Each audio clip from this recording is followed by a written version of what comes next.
pledge allegiance to the flag of the United States of America and to the republic for which it stands, one nation, under God, indivisible, with liberty and justice for all.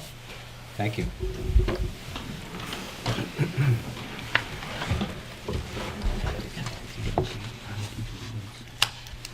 Welcome to the May 8th School Committee meeting. I think Mr. Bates will not be making it this evening. I get a motion to approve the bills. So moved, Mr. Chairman. Second, Mr. Chairman. All those in favor? And a motion to approve the minutes from the April 13th meeting. So moved, Mr. Chairman. Motion's been made. Second. Seconded. Thank you. All those in favor? Unanimous. I don't see a student. No, but I just want to, we did send what's the dates list to all the school committee, so just wanted to be aware of what's going on this busy time of year, so. We did get an email. Yeah, we did get an email. I don't think There's a lot of things going on, so put that together. Keep you accurate on what's going on. Okay. No PTA this evening? No. Wow. Which would mean there's probably no special needs. Pat and No. Mr. Morrison. On behalf of the CTA, Clinton Teachers Association, I'd like to thank the school committee, also congratulate you on the process for selecting the superintendent. Very transparent, very professional. Mr. Epstein, as chairman of the committee, put together a great group of 11. And we look forward to working with Dr. Meyer in the coming years. But thank you. Oh, thank you. And sounds like he's off to a running start. I know he's met with a couple of the different schools, and he'll be at the, I think the one he hadn't met with high school, one of the schools. He's coming back for two. He had met, I know he met with you. But he's already doing some groundwork. I know he's got some administrative meetings set up for the summer, and I think he's already digging in. Mr. Superintendent. Yes, leave of absence requests. First of all, this one you don't have to vote for, but just to inform you that Caroline Cullinane is expecting her first baby this May, and she's requesting that she begin maternity leave on May 9, and she will return to her elementary school position, grade 3, at the start of the next school year, 2017-18 school year. And then we do have two that will need to be voted upon. The first one, I won't read you the entire letter. The first one is for Audra Irvine, who is the teacher of biology, anatomy, and physiology at Clinton High School. And she has been accepted into a graduate school program at Harvard University that will allow her to earn a master's degree in education that she needs to, obviously, needs to get in order to keep her teaching license and to get her professional status. It's unique in that it's an intersection of neuroscience and education practices. It's a new approach, and it has to be full-time. That's the problem. It can't be part-time. And she did add, I thought it was really cool, that I'm requesting a leave of absence for the 2017-18 school year so that I might attend Harvard University, where, interestingly enough, I will find myself on campus with two of my own recent former students from CHS. So anyway, she has talked this over with me and Mr. Hastings and her department head, Mr. Cermak, and the CTA, Mr. Morrison, and I recommend this. I hate losing her, but this is professional development at its best, I think. I So. was going to say, she'll come back with credentials that anybody would be envious of. So, Yes. So do we moved. need to vote? I think we need to vote. I'll make a motion, Mr. Chairman, that we accept it. It's a win for us. We get a second? I'll second. Okay, motion was made and seconded, and all those in favor? Well, we Thank wish you you. the best, and I think it'll be a good thing going forward. So. And then here's another one, somewhat similar. This is from Lauren Eng. And she is also a teacher at the Clinton Elementary School. She's writing to request a one-year leave of absence for next school year. She's requesting this leave in order to complete a year-long internship for a master's in counseling with a school guidance specialization going to Lesley University. And she will return to her teaching position for the following school year. She's discussed these plans with Mr. Rouleau, and it's the type of thing that she's been working on for quite some time. And we've had this happen before, where then they have to do a year-long, internship, and there's no way that she can be teaching and doing that internship at the same time. So, once again, I would recommend that the school committee accept this. So moved, Mr. Chairman. We accept the leave. Made and seconded? And All how, yeah, how does that, Mr. Engano, so do we hire someone temporarily for that replacement, and like we tell them that this Yes, is only it's like a a 1 year? Okay. one-year position, yes. Okay. All those in favor? Thank you, and we will inform both of those young ladies, actually all three of those young ladies, of your approval. Retirement, Karen Trink is retiring. This is just to let you know. Karen has been a instructional assistant for, I'm not sure how many years, a long time. She's been with us, and she does a great job. She's at the Clinton Elementary School, and she's just informing us that she will be retiring at the end of the school year. All right. I will wish her the best. Okay. Under school choice, we are still working on grades, but as you know, this letter is in your packet, and the school committee has to officially vote to participate in school choice. And we realize that certain grades, and we've been doing that this way for several years now, certain grades we cannot take school choice students. So the letter is very generalized as far as what we're saying is that we certainly want to participate in school choice again, and we have limited openings. But, the exact grades and the openings would be determined by my administrative team. So we're looking for a vote that you would move forward that says Clinton Public Schools will participate in school choice. We know certainly at least grades 4 and 5.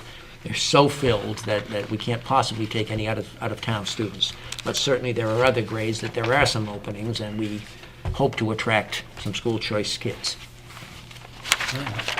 Anybody have any questions? I do have a question. Do we have any idea when we're going to have a more clear idea when we're going to have the grades established? We could probably have that for the next meeting if you'd like. I mean, again, already, it's just a matter of sitting down with my administrators. Right. I think the high school is pretty clear that they could take some choice yeah. students. The elementary, I think in the past, has been quite filled up. Right. But maybe there's a little bit now that third grade is going up to the middle. So Anne Marie, I know it's 4 and 5, definitely not, but Okay. 6, 7, and 8, there are some limited openings. It's not tons. So, yeah, Okay. so we can get that to you at the next Super. meeting. It'll, Great. most grades are open, but how many we take in each grade is really up to see how many students may leave, how many students are coming in from our own community. So can we get a motion to, So moved. motions are made, Second. seconded? All those in favor? Thank you. Okay. And now, the next two items, Amy has been informing us about what's going on with substance use prevention and education policy, and also the opt-out substance use letter, and we feel that we would rather table that at this time. Amy, anything you want to say about This is a that? mandate that DPH and the governor has put into place with that new law. They want 2 grades to be screened, a generalized screen to see if there's any possible substance use. It's not punitive, but there are other procedures in that policy that the district's supposed to provide, professional development. There needs to be a team in place, because if there is a possibility of a student that needs help, there needs to be a plan B and other resources available.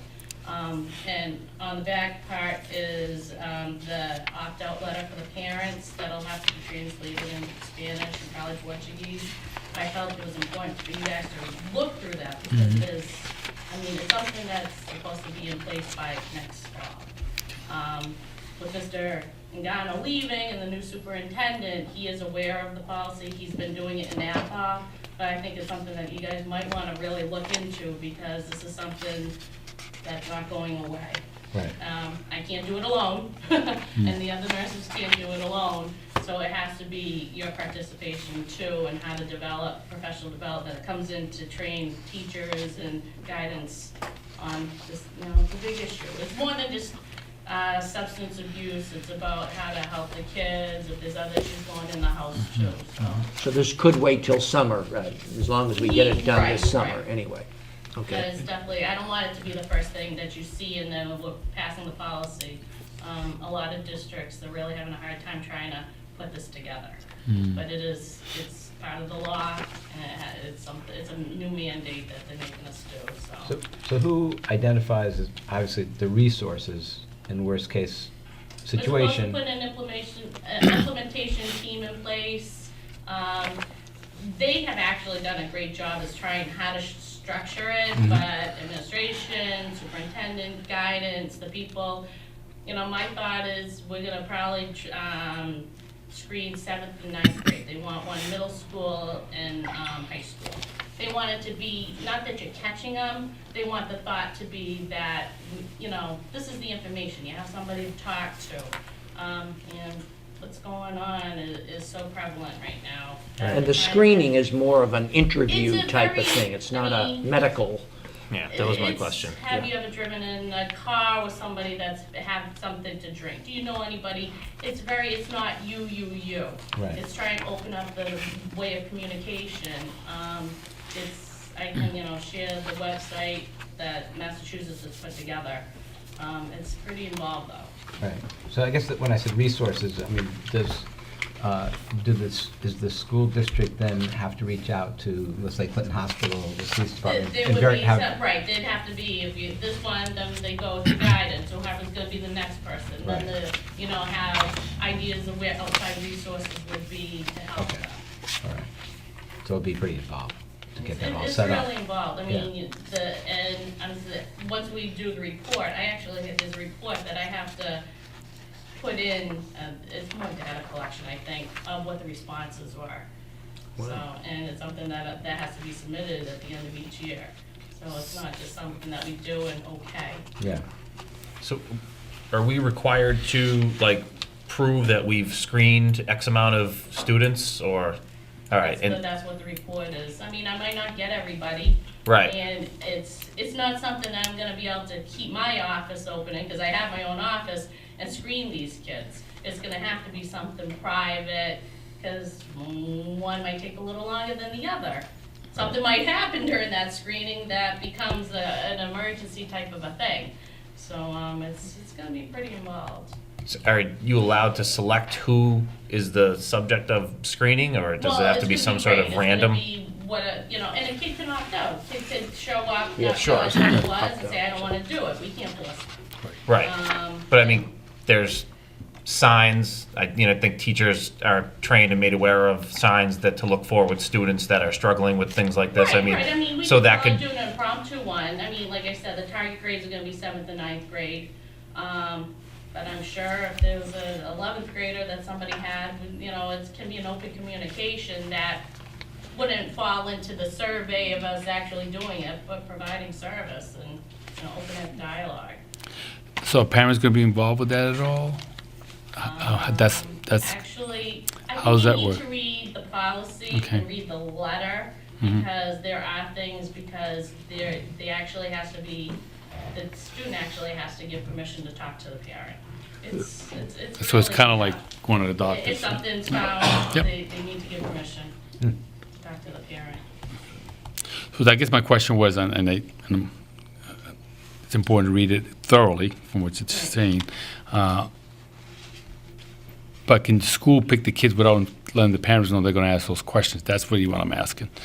Well, that's the opt-out letter. I mean, Okay. this is supposed to be pretty knowledgeable. Okay. I plan on putting something on the website. The questions have been pretty well published. When we had the thing in the cafeteria a year ago with the district attorney, I mean, that program was already in place, but it hadn't been pushed.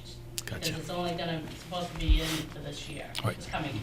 Great. Thank So, you, Amy. I'll put the questions on. Parents will know what it is. It's Right. not a secret of what's Right. gonna be asked. Right. But they're still gonna have that option of opting out. Great. The student, and like I said, student doesn't wanna talk, and.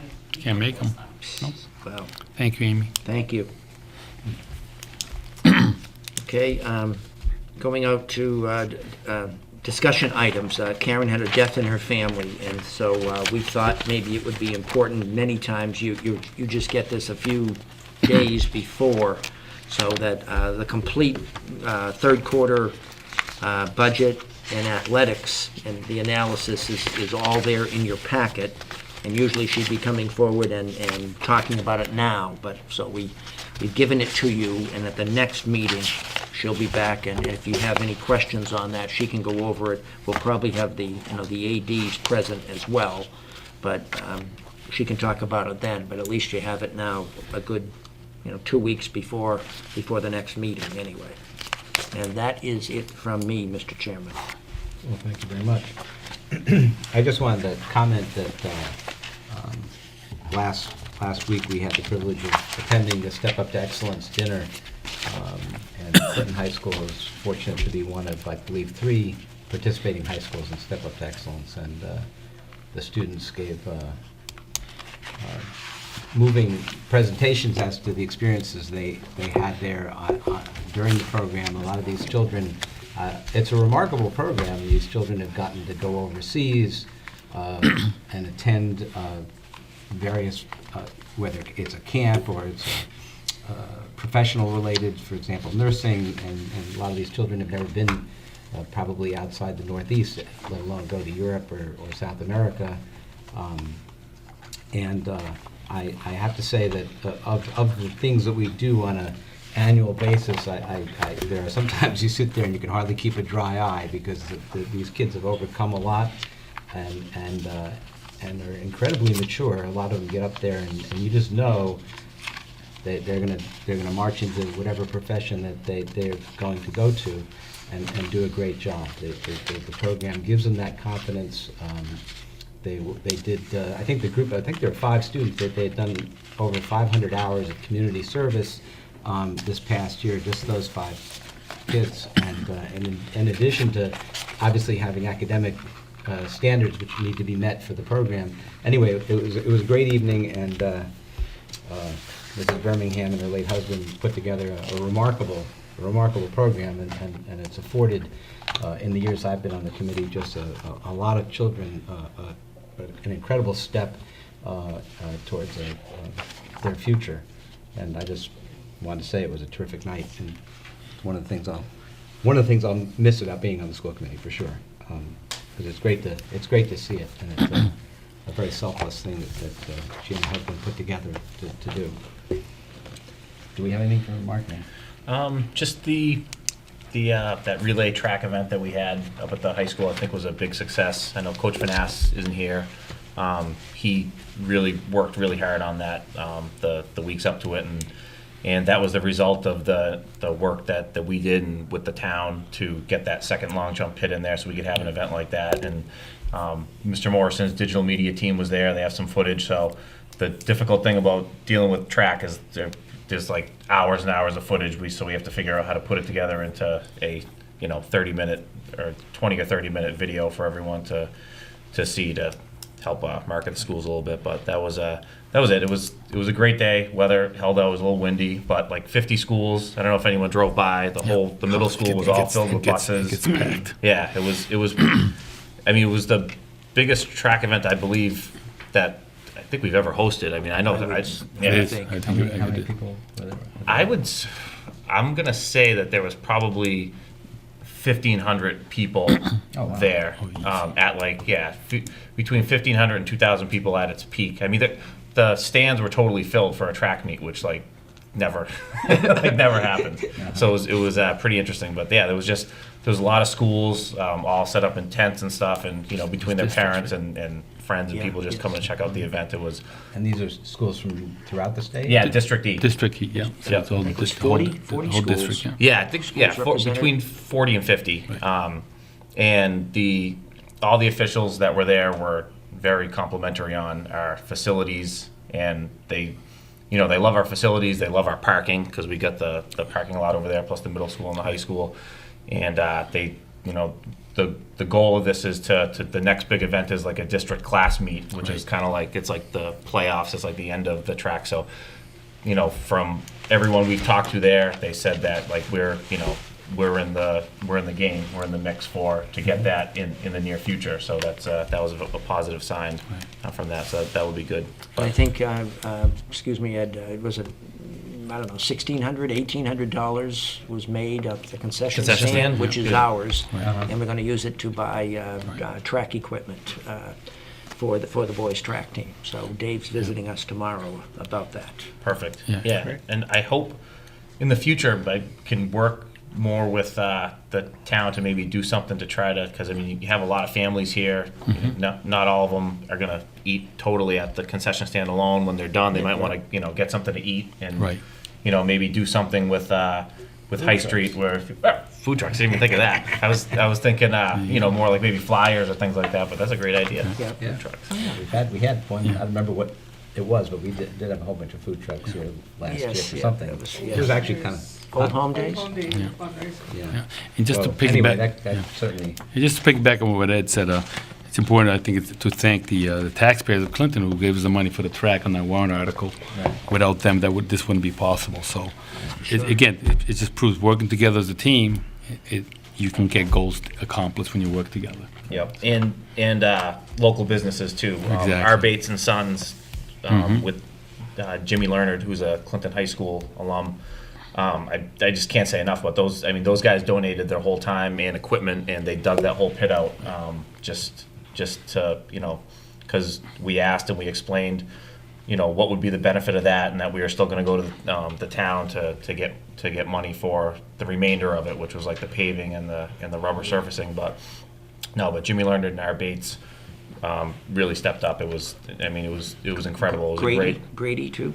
Grady, yep, he didn't totally donate his time, but he gave us a very He competitive donated price. the labor or the... Yes, it was one or the equipment. other. Yeah, something like Correct. that, Yep. yes. Yep. So it was like Mr. Mendoza said. It really was a collaboration of school, the town, and Chris with the DPW was great, and local business. So it was good. It was glad to see it. The work that people went into it finally come to like a culmination in that with that event, and hopefully it's the first of many. yeah. And I have to say that I often, it's obviously with pride that when you hear from people that come to town and don't expect to see the facilities that we have, and they see the sports complex we have and the buildings, which all look, excellent. No one would, except for the architecture, you wouldn't think we've obviously maintained our facilities, and that the acreage across the street was was a little bit contentious when we went to move to do it, but it's been a tremendous asset, and it's great that we get outside people to come in and use it. So, is there anything for old business? This could be a really short meeting this evening. Yes. Or we could try and talk really slowly so Jan could stay Or longer. not. Or not talk slowly. She's got 4 elections to cover. Yes. Got you yes. covered, Jan. Anything under new business? Nobody? Just to piggyback off of the high school track, there's gonna be a middle school big track meet Oh, on great. June 3rd. Yes, graduation day. Graduation day. Yeah. By middle Huge. school, Yep. and it's gonna be pretty big as well. Oh, great. On June 3rd? Yes. Wow. Well, let's hope for good weather. I wouldn't mind a few clouds. It could be sunny, but a few clouds, because Be nice for the weather. just a few. Mr. Hastings has already made sure the fountain will be off Yeah. in Central Park. Yeah. And we can pitch some tents, apparently. You can? We're all set. Golden. Are there any public comments? What? Yes. I would like to tell you about our newest sort of student at the elementary school. we have rented a robot from the Flat Collaborative, and this robot is called a Vigo, and you can look it up on Google. The robot is going to help a student who is medically compromised and will not be able to attend school. And the student will access the robot from home, and the robot obviously will be in school, and so the child will be able to access his curriculum from home, and the kids in the class will actually be able to see him. And this is a new innovation. We actually saw it being advertised by the company, and it was too expensive for us to rent, or to purchase. They're like $5,000. But FLAC was willing to purchase it, and we are renting it for approximately $100 to $150 a month. Oh, wow. And this young student will be able to access his second grade class. That's great. Through the robot. And it's really very, very cool because this poor little boy is not able to come to school because of his medical condition, and consequently doesn't get a lot of access to children his own age. And his mother is just absolutely thrilled. That's great. So in June, Mr. Angano was asking me to make a presentation to the FLAC Executive Board to tell him how it all works out. So the process is going to start hopefully by the end of this week, and we'll have about a month's worth of use of the robot to see how it all works out. So we're kind of a test case. So I wanted you guys to know about it. I can tell you that Richard Murphy, who's our executive director at FLAC, has been accessing the robot from Shirley, and the robot's at Clinton Elementary, so that's kind of interesting. And the robot's name is Pickle. The boy named the robot. There you go. Well, that's, Yep. it's always nice when you hear technology that can step up and do something as nice as that. Yep. And we were the first FLAC school to use it, Uh-huh. too. So of the 8 or 9 schools, whatever, that are in it, Clinton decided to give it a shot first. And that's why they're going to learn from Kathy next month all about it. Well, That's- maybe. Yeah, yeah, well, that's terrific, and it's great for the child to be able to obviously have access to children his own age, which is, Well, that's the big part of it. Yeah. Is that the child will be able to have access to, and peers will have access to him. yeah. And if you ever saw The Big Bang Theory where Sheldon was a robot, it's just a robot that was him. Wow. All right. It's my favorite. You, Yes, I don't know if you've heard that when the band went and marched at St. Patrick's Day on that very, very, very cold day, we were surprised that all of a sudden a very big trophy showed up. Oh, wow. We apparently won first place in the small schools division. Wow. Yeah, I saw that on the website to today. you and all your players. Right, for the trophy, I guess, is again too tall to fit in the cabinet we have here, so it's sitting in the high school office. Mrs. Minford has promised that she will take it on a tour to visit the middle school, so they Great. can see the trophy that they got for their part of participation. And a week ago, Saturday, was the Central District Junior Music Festival, and we had one young man, Jacob Salvi, grade 7 bass clarinetist, who was accepted in January and went to 3 rehearsals, and so the concert was the last Saturday in April. Mhm. And then somebody in town heard him play, and he was invited somewhere in the middle of the school year to participate in the Neshoba Symphonic Band, which is a bunch of adults in the community Wow. that get together. Some pretty serious, there's some band directors in there, and Mrs. Tringali from Clinton plays in there. She has a degree in music. And Carol Savage, that I shadowed when I was looking for student teacher hours many, many, many moons ago, that was at Tohoto. She left and is now a physician. She plays French horn in that group. Pat Walrath, who used to be a state rep from Stowe, plays French horn in that group. So there's some pretty serious musicians in that group, along with some very talented high school players. And Jacob is the youngest player in the group. That's amazing. They have 4 concerts a year. Yes, there was one yesterday afternoon. I went. I was impressed. So good things are happening in the music department. Thank you. Great, thank you. I have to say that usually when there are budget constraints and the arts are always under fire, and I have the privilege when I sometimes sub over at Neshoba and the choral group and the music group, and it's extraordinarily special to see a student express the talent they have, because you don't see it in the classroom. And I know from my perspective that oftentimes I'll see a student that you wouldn't have any idea would have the talent, either sit down at a piano or open their mouth and sing and lead a group, and it's very special. And I think that it would be great if we could keep that in people's minds when budgets are under attack, et cetera, that the expressive arts are. You can't put a value, you can't put a dollar figure on it, but when you get those kids, you give them that stage to shine, and it's just amazing. And like I said, you see a completely different part of the student that you never would see in math class, science class, whatever. So anyway, I'm glad for And I that. did forget to tell you, we have a concert Thursday night here at the high school, starting at 7. It's free, so we'd love to see you. That's I the know it's 10th. another night out, but it's 5 through 12. So you can see how the beginners, you know, when you think about that, they didn't even know how to put their instrument together in September, and now they're gonna actually play a concert. And then the 6th grade is a little better, and the 7th and 8th grade is better still, and then the high school, you know, steps it up another notch, so. And what time is that concert? 7. 7 At the high school. at the high school. At the high For school. those of you watching at home. Gotcha.